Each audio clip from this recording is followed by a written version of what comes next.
നമസ്കാരം, ഞാൻ doctor Nisha എസ്തരൻ. Nisha's education ഹബിന്റെ പുതിയൊരു എപ്പിസോഡിലേക്ക് ഏവർക്കും സ്വാഗതം. 2025-27 കാലഘട്ടത്തിലേക്കുള്ള BEdന്റെ അഡ്മിഷനാണ് 2 വർഷത്തെ കോഴ്സിനുള്ളതാണ് കഴിഞ്ഞ ദിവസം MG യൂണിവേഴ്സിറ്റിയിൽ ആരംഭിച്ചിരുന്നത്. ഇന്നലെ തൊട്ട് മുന്നേ തന്നെ നമ്മുടെ ചാനലിൽ നിന്ന് ഒരു വീഡിയോ വന്നിട്ടുണ്ടായിരുന്നു. അതെല്ലാവരും കണ്ടു കാണും എന്ന് വിശ്വസിക്കുന്നു. കണ്ടില്ല എങ്കിൽ അതിന്റെ ലിങ്ക് ഞാൻ കൊടുത്തേക്കാം. അത് കണ്ടിട്ട് വേണം ഈ വീഡിയോയിലേക്ക് വരാൻ, കാരണം കണ്ടിന്യൂവേഷൻ ആണ്. നമ്മൾ ഇന്നലെ എങ്ങനെയാണ് കോളേജുകളുടെ സ്ട്രക്ചർ എന്നും എന്തൊക്കെയാണ് സീറ്റുകൾ അവൈലബിൾ എന്നും ഫീസ് കാര്യങ്ങളും ഒക്കെ പറഞ്ഞിരുന്നു. ഇന്നിപ്പോൾ എങ്ങനെയാണ് അപ്ലൈ ചെയ്യേണ്ടതെന്നും പ്രധാനമായിട്ട് നമ്മൾ ശ്രദ്ധിക്കേണ്ട 1-2 കാര്യങ്ങളൊക്കെയാണ് ഇന്നത്തെ വീഡിയോയിൽ പറയാൻ പോകുന്നത്. ഇതും വ്യക്തമായി കണ്ടതിന് ശേഷം ഞാൻ ഇന്നലെ തന്നെ വീഡിയോയിൽ പറഞ്ഞിരുന്നു, വളരെ വെപ്രാളപ്പെട്ട് ഒന്നും ചെയ്യാതിരിക്കുക, വളരെ സമാധാനത്തിൽ എല്ലാം മനസ്സിലാക്കിയതിന് ശേഷം അപ്ലൈ ചെയ്യാനായിട്ട് ശ്രമിക്കണം എന്ന് പ്രത്യേകം പറഞ്ഞിരുന്നു. ഇനി പറയാൻ പോകുന്ന കാര്യങ്ങൾ വളരെ പ്രധാനപ്പെട്ടതാണ്. എന്തൊക്കെയാണെന്ന് നോക്കാം.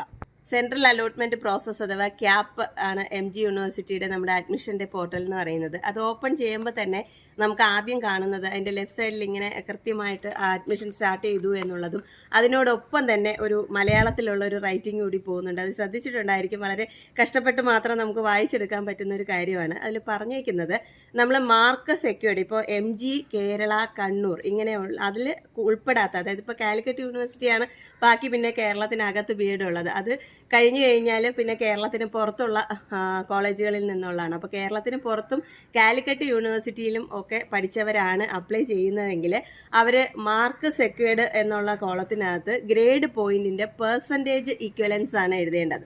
ഇപ്പം നിങ്ങൾക്ക് എത്ര പെർസെൻറ്റേജ് ആണോ മാർക്ക് വരുന്നത്, ടോട്ടൽ മാർക്ക് വരുന്നത്, ഗ്രേഡിനെ കൺവേർട്ട് ചെയ്ത് നിങ്ങളുടെ സർട്ടിഫിക്കറ്റിൻ്റെ ഒക്കെ ബാക്ക് സൈഡിൽ അല്ലെങ്കിൽ താഴെയായിട്ടൊക്കെ ഗ്രേഡ് പോയിന്റിനെ പെർസെൻറ്റേജ് ആയിട്ട് കൺവേർട്ട് ചെയ്യുന്ന രീതിയിലേക്കുള്ള ഒരു കൺവേർഷൻ, ഒരു ഇക്വേഷൻ തന്നിട്ടുണ്ടായിരിക്കും.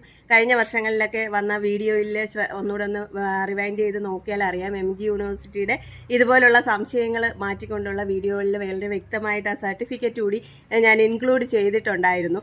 അപ്പോൾ അതൊന്ന് നോക്കിക്കഴിഞ്ഞാൽ കൃത്യമായിട്ട് മനസ്സിലാക്കാം അതെങ്ങനെയാണ് കൺവേർട്ട് ചെയ്യുന്നത്.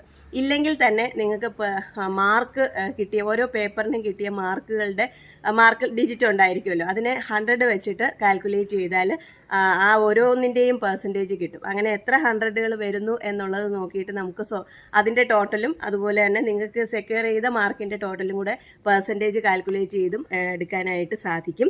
അത് മാക്സിമം മാർക്ക് 100 എന്നുള്ള രീതിയിൽ, അതായത് പെർസെൻറ്റേജ് എത്ര പെർസെൻറ്റ്, ഇപ്പോൾ 89% അല്ലെങ്കിൽ 79% എന്നൊക്കെയുള്ള രീതിയിൽ. പോയിന്റ് ഒരിക്കലും റൗണ്ട് ഓഫ് ചെയ്യരുത്. എത്രയാണോ കറക്റ്റ് ഡിജിറ്റ് അത് മാത്രമേ എഴുതാവൂ. റൗണ്ട് ഓഫ് ചെയ്ത് കഴിഞ്ഞാൽ വളരെ ബുദ്ധിമുട്ടാണ്. അത് അഡ്മിഷൻ്റെ ടൈമിൽ കംപ്ലീറ്റ് ആപ്ലിക്കേഷന് റിജക്റ്റ് ആയി പോകുന്നൊരു ടെൻഡൻസി ഉണ്ട്. അപ്പോൾ അത് ഏത് യൂണിവേഴ്സിറ്റിയിലാണെങ്കിലും പ്രത്യേകം ശ്രദ്ധിക്കുക. നമുക്ക് കിട്ടുന്ന ഡെസിമൽസ് എത്ര എണ്ണം വരെ അതിനകത്ത് എൻ്റർ ചെയ്യാൻ പറ്റുമോ അത്രയും ഡിജിറ്റ്സ് അതുപോലെ തന്നെ അതിനകത്ത് എൻ്റർ ചെയ്യാനായിട്ട് ശ്രദ്ധിക്കുക. ഇതാണ് ആദ്യമേ തന്നെ നമ്മളെ പേടിപ്പെടുത്തുന്ന രീതിയിലായ സൈറ്റിനകത്ത് കാണുന്നത്. പ്രധാനമായിട്ടും നമ്മൾ അപ്ലൈ ചെയ്യുന്നത് ഇന്നലെ പറഞ്ഞ പോലെ 4 ടൈപ്പ് കോളേജുകളിലേക്കാണ്. ഇപ്പോൾ ഗവൺമെൻറ് കോളേജ് ഇല്ലാത്തത് കൊണ്ട് തന്നെ MG യൂണിവേഴ്സിറ്റിക്ക് നമുക്ക് 6 എയ്ഡഡ് കോളേജുകളിലുള്ള മെരിറ്റ് സീറ്റുകളാണ് നമുക്ക് അഡ്മിഷനായിട്ട് ആദ്യം പരിഗണിക്കേണ്ടത്. പിന്നെ അത് കഴിഞ്ഞ് യൂണിവേഴ്സിറ്റിയുടെ തന്നെ സെൻറ്റേഴ്സ് വരുന്നുണ്ട്, സെൽഫ് ഫിനാൻസിങ് കോളേജ് വരുന്നുണ്ട്. എയ്ഡഡിൻ്റെ സെക്ടറിൽ ഒരു നമ്മുടെ മൂത്തകുന്നത്തെ SN ട്രസ്റ്റിൻ്റെ കോളേജ് കൂടി അതിനകത്ത് വരുന്നുണ്ട്.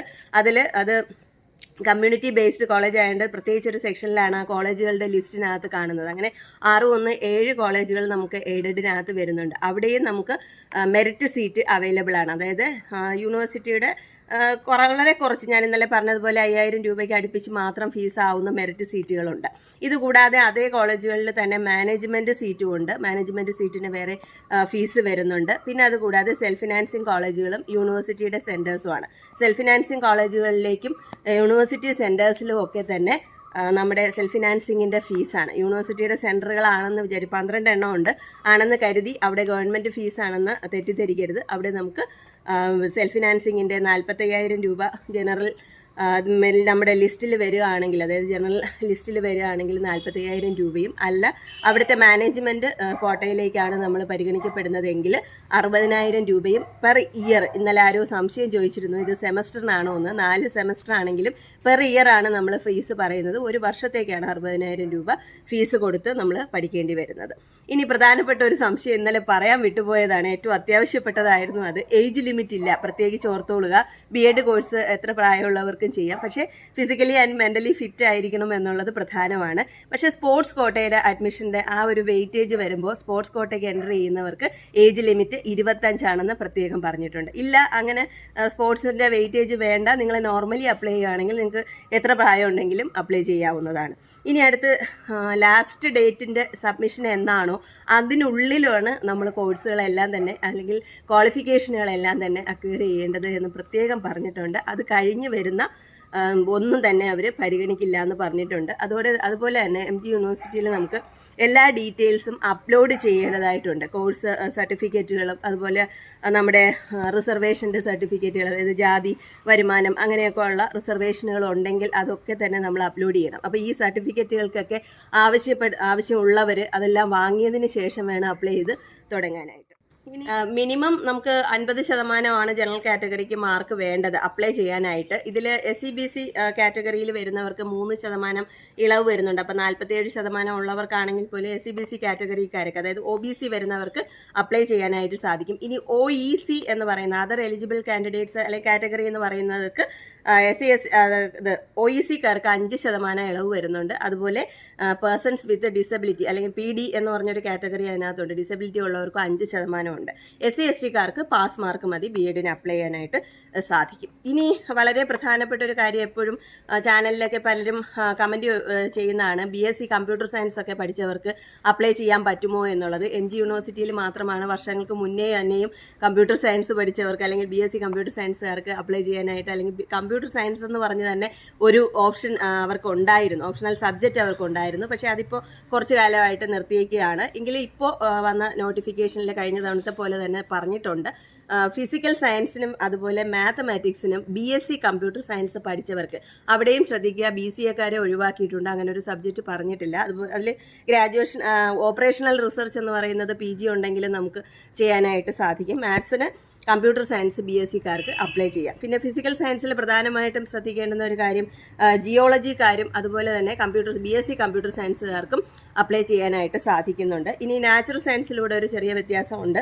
നമ്മൾ സൈക്കോളജിക്കാർ അവർ പക്ഷേ സുവോളജി പഠിച്ചിരിക്കണം എന്ന് പറഞ്ഞിട്ടുണ്ട്. BSc സൈക്കോളജിക്കാർക്ക് നമുക്ക് സുവോളജിയോ അല്ലെങ്കിൽ ബോട്ടണിയോ ഫിസിയോളജിയോ പഠിച്ചിട്ടുള്ളവർക്ക് സൈക്കോളജിക്കാർക്ക് നാച്ചുറൽ സയൻസിന് അപ്ലൈ ചെയ്യാനായിട്ട് ഒക്കെ സാധിക്കും. SNM Moothakunnam aided community college ഉൾപ്പെടെ നമുക്ക് 7 എയ്ഡഡ് കോളേജുകളിലേക്കും അതുപോലെ 29 സെൽഫ് ഫിനാൻസിങ് കോളേജുകൾ, അതുപോലെ 12 യൂണിവേഴ്സിറ്റി സെൻറ്റർ, ഇത്രയും സ്ഥാപനങ്ങളിലേക്കാണ് നമ്മൾ ഇപ്പോൾ ഒറ്റത്തവണ കൊണ്ട് അപ്ലൈ ചെയ്യുന്നത്. അതോടൊപ്പം തന്നെ നമുക്ക് ഡിസബിലിറ്റി ബേസ് ചെയ്തിട്ട്, അതായത് നമ്മുടെ സ്പെഷ്യൽ BEd എന്ന് പറയുന്ന സെക്ഷനിലേക്കും DLEd എന്ന് പറയുന്ന സെക്ഷനിലേക്കും ഒക്കെ അപ്ലൈ ചെയ്യാനായിട്ടുള്ള ഓപ്ഷൻ അതിനകത്ത് വരുന്നുണ്ട്. അത് ഞാൻ പ്രത്യേകിച്ച് വീഡിയോ ഡീറ്റെയിൽഡ് ആയിട്ട് ഇടാം. ഇപ്പോൾ 1300 രൂപയാണ് ജനറൽ കാറ്റഗറിക്കാർക്ക്, SC/ST-കാർക്ക് 650 രൂപയും പേ ചെയ്ത് നമുക്ക് അപ്ലൈ ചെയ്യാനായിട്ട് സാധിക്കും. അപ്ലൈ ചെയ്യുന്നതിന് മുന്നേ ഒരുപാട് കാര്യങ്ങൾ പ്രത്യേകം ശ്രദ്ധിക്കേണ്ടതുണ്ട്. പ്രോസ്പെക്ടസ് നന്നായിട്ട് വായിക്കണം. എപ്പോഴും പറയുന്നത് പോലെ ഒന്നുകൂടി ഓർമ്മപ്പെടുത്തുകയാണ്, ആരെയും ഡിപ്പെൻഡ് ചെയ്യരുത്. കമ്പ്യൂട്ടർ സെൻറ്ററുകാരൻ്റെ ഒപ്പീനിയൻ അനുസരിച്ച് നമ്മുടെ തലവര മാറ്റി വരയ്ക്കാനായിട്ട് ആരും ഇരിക്കുന്നു കൊടുക്കരുത്. നമ്മൾ തന്നെ വളരെ ശ്രദ്ധിച്ച് സ്വന്തമായിട്ട് ആപ്ലിക്കേഷൻ ഫോം ഫില്ല് ചെയ്യുക, അത് വളരെ കൃത്യമായിട്ട് ചെയ്യുന്നുണ്ടോ എന്ന് ഉറപ്പുവരുത്തുകയെങ്കിലും ചെയ്യുകയൊക്കെ വേണം. ഇനി ഇൻഡെക്സ് മാർക്ക് എങ്ങനെ കാൽക്കുലേറ്റ് ചെയ്യും, അതെങ്ങനെയാണ് നമ്മൾ ആഡ് ചെയ്യേണ്ടത് എന്നൊക്കെ ഉള്ളതിൻ്റെ കൂടുതൽ ഡീറ്റെയിൽസ് അടുത്ത വീഡിയോയിലേക്ക് വരുന്നുണ്ട്. ഒരുപക്ഷെ നിങ്ങൾക്ക് മാർക്ക് കുറവുള്ളത് കൊണ്ട് മാനേജ്മെന്റ് സീറ്റിലേക്ക് വേണ്ടിയിട്ട് മാനേജർക്ക് ആപ്ലിക്കേഷനൊക്കെ കൊടുത്ത് വെയിറ്റ് ചെയ്യുന്നവരാണെങ്കിൽ പോലും മറന്നു പോകരുത്. ഓൺലൈനായിട്ട് ഈ ഒരു ആപ്ലിക്കേഷൻ ഫോം അയച്ചാൽ മാത്രമേ നിങ്ങൾക്ക് മാനേജ്മെന്റ് സീറ്റിലും അഡ്മിഷൻ എടുക്കാൻ സാധിക്കൂ. അത് മറക്കരുത്. ഇന്നിപ്പോൾ ഈ വീഡിയോ ഇവിടെ കൊണ്ട് വൈൻഡപ്പ് ചെയ്യുകയാണ്. ഞങ്ങളുടെ ബുക്കിന്റെ ഡീറ്റെയിൽസ് ഡിസ്ക്രിപ്ഷൻ ബോക്സിലെ നമ്പർ ഉൾപ്പെടെ കൊടുത്തിട്ടുണ്ട്. 3rd സെമസ്റ്ററിലേക്കുള്ളതാണ്. നിങ്ങൾക്ക് പരിചയക്കാരെങ്കിലും ഒക്കെ 3rd സെമസ്റ്ററിലേക്ക് ആയിട്ടുണ്ടെങ്കിൽ ആ നമ്പറിലൊന്ന് കോൺടാക്ട് ചെയ്താൽ ബുക്ക് എത്തിക്കുന്നതാണ്. പ്രത്യേകം ശ്രദ്ധിക്കുക, ആ നമ്പർ ബുക്ക് സെൻഡ് ചെയ്യാൻ മാത്രമായിട്ടുള്ളതാണ്. എന്നെ പേഴ്സണലി കോൺടാക്ട് ചെയ്യാൻ ആ നമ്പറിൽ അവൈലബിൾ ആയിരിക്കത്തില്ല. വേറെ 1-2 പേരാണ് ആ ബുക്കിൻ്റെ ഡിസ്ട്രിബ്യൂഷന് കൈകാര്യം ചെയ്യുന്നത്. അപ്പോൾ അവർക്ക് വാട്സപ്പിലൊക്കെ ഇന്നലെ നിറയെ മെസ്സേജുകൾ വരുന്നുണ്ടെന്ന് പറഞ്ഞു. അവർ വളരെ കഷ്ടപ്പെട്ടാണ് ഞാനൊരാളിനെ അത് ഏൽപ്പിച്ചത്. അവരത് കളഞ്ഞിട്ട് പോകുന്നൊരവസ്ഥ നിങ്ങൾ ഉണ്ടാക്കരുത്. എനിക്ക് ആ നമ്പറിലേക്ക് നിങ്ങൾ പേഴ്സണലി കോൺടാക്ട് ചെയ്യാതിരിക്കുക. അത് ബുക്ക് ഡിസ്ട്രിബ്യൂഷന് വേണ്ടിയിട്ട് ബുക്ക് സപ്ലൈ ചെയ്യുന്നവർ കണക്ട് ചെയ്യുന്ന നമ്പറാണ്. നിങ്ങൾക്ക് എന്തെങ്കിലും സംശയങ്ങളുണ്ടെങ്കിൽ കമൻറ്റ് ബോക്സിലേക്ക് അയയ്ക്കുക. അതിന് കൃത്യമായിട്ട് മറുപടി തരാനായിട്ട് ശ്രമിക്കുന്നതാണ്. ഏവർക്കും നിഷാസ് എഡ്യൂക്കേഷൻ ഹബിൻ്റെ ആശംസകൾ.